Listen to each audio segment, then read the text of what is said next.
পৃথিবীর একমাত্র নদী ফোরাত নদী, যার ভিতরে চাপা পড়ে আছে হাজার শহরের নিদর্শন।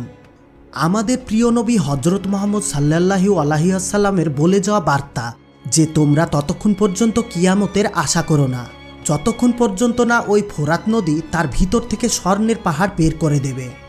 ফোরাত নদীর সাথে কিয়ামতের একটা সূত্র রয়েছে। বন্ধুরা, এই ফোরাত নদী শুকিয়ে যাওয়া এবং এর ভিতর থেকে বেরিয়ে আসবে সোনার পাহাড়। আর সম্প্রতি আমরা ভিডিওতে প্রমাণসহ দেখলাম মানুষ ফোরাত নদী থেকে সোনা তুলছে।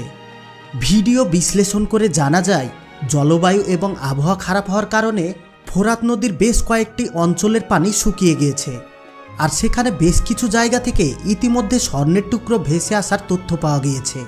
তাহলে কি কিয়ামতের আলামত প্রকাশ পেয়ে গেল?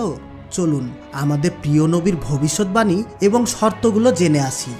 এই ফোরাত নদী তুরস্ক, সিরিয়া এবং